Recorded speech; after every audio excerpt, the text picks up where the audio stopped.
Hello, welcome back to Digital Foyer. I'm Vaughan. I work in communications here at St. Benedict Parish. I've got Dan Perera with me here. Dan, you've got kind of a split role here at the parish. What are your jobs again? I do. I am the music and video production coordinator. I like to actually Peter makes fun of me all the time because his role is actually the audio and visuals ministry coordinator, which is basically the same thing as me, it's a couple of different words. It's synonyms. It's true. Yeah, two different things. Now you are involved in the making it happen, and he's involved in making sure people actually hear it. That's a good way of putting it. It's kind of a little bit more that way. So there actually is a pretty distinct difference. Yes, you guys work together fantastically, which is great. Yes. We're going to talk a little bit about music today here in the Digital Foyer. Happy to have you here to talk about that. What was your kind of musical journey like? I guess, and specifically, I'll say Christian musical journey. I don't be like the first, what was the first CD you bought? Do you remember? First CD? Are you now I'm afraid. Are you too young to have bought a first CD? Okay. I had a Walkman. Okay, I was genuinely afraid. Oh no! I was like, oh no, have I asked the wrong question? What was the first iTunes purchase you made? Actually, I don't know what the first song would have been. I have no idea. I think my first CD was probably a Spice Girls CD. Is that right? I believe so. I could be all the way wrong about that, but I believe it was the first Spice Girls CD. Well, now that I'm thinking about it, I probably had a mixtape of that somewhere in there. Oh, absolutely. It's definitely one of them. I mean, one of them for sure. I don't really regret it. It's a great, it's full of bangers, that album. It's fantastic. But yeah, music journey. Yeah. I haven't even thought about it, but you play guitar. I play guitar. I didn't always play guitar. Yeah. I was at a youth conference, Steubenville. It's an annual conference here in Halifax at the Dalhousie University. Yeah, I went to a conference there once. This would have been 2012, I think. Right. And I just fell in love with the music there. I grew up, going to church, but never experienced music the way I experienced it that weekend.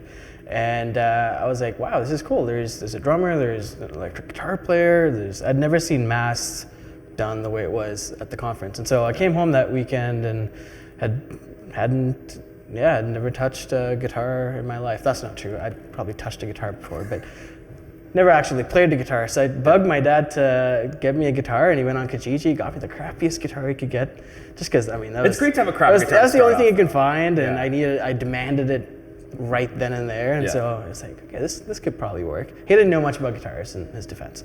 And so that kind of sparked my journey and get into learn the guitar. I went up on YouTube and looked up how to play 4 chords, as one does, and that's all you've needed since then. For worship. And since then, I like to think I know more than 4 chords by now at this point. But like B suspended, for example, G7. Yes, all those fancy some great stuff. chords, some wonderful chords. All the suspended. I will say, I also had the experience of going to Steubenville, and they often you'd have a mass. I don't know if it was mass the first day or what, but you hear all this great music at the conference, especially if you come from a church that doesn't have the music that we have here now.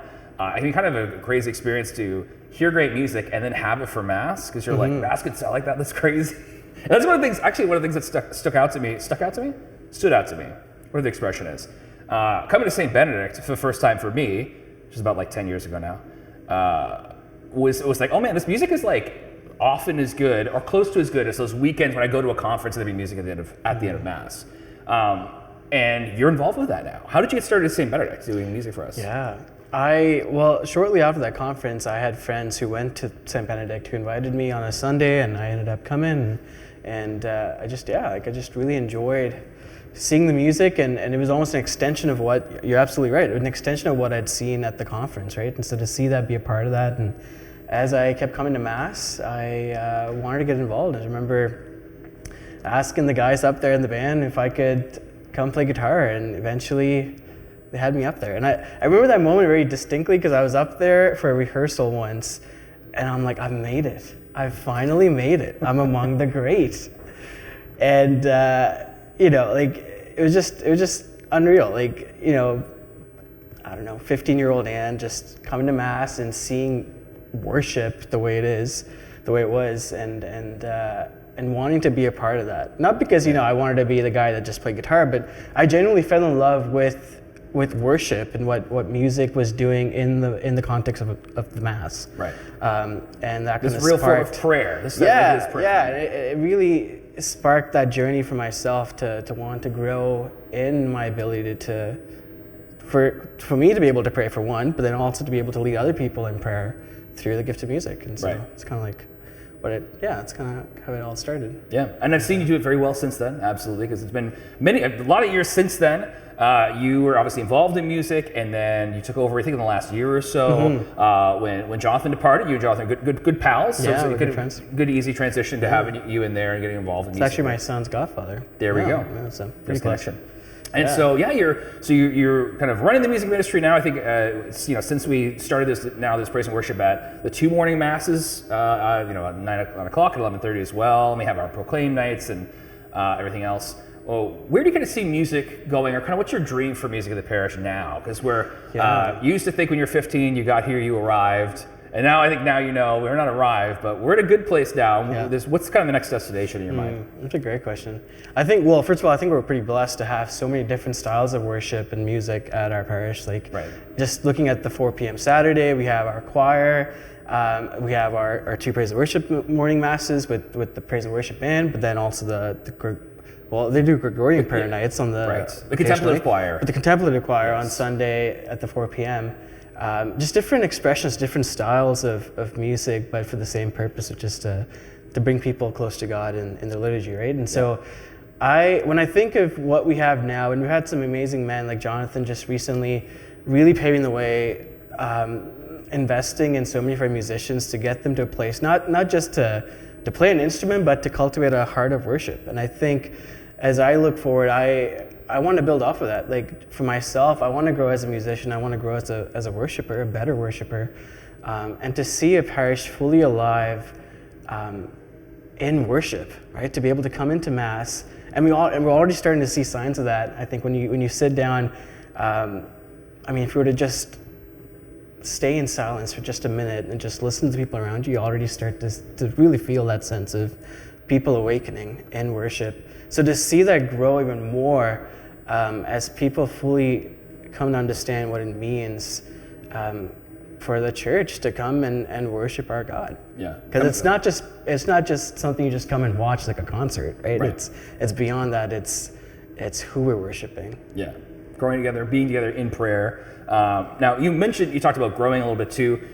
You have a kind of a direct kind of relationship with some growing little guys in the life. We get a couple of sons now. Yeah. How are you kind of fostering music for them? Or kind of where are they on their musical journey? It's pretty incredible actually. So Eli, our oldest, he's 2.5 years old, and he can keep a beat. Yeah, very good. And it's awesome because I'm a percussionist. I can keep a beat on something, but in terms of I can't play a full kit or anything like that.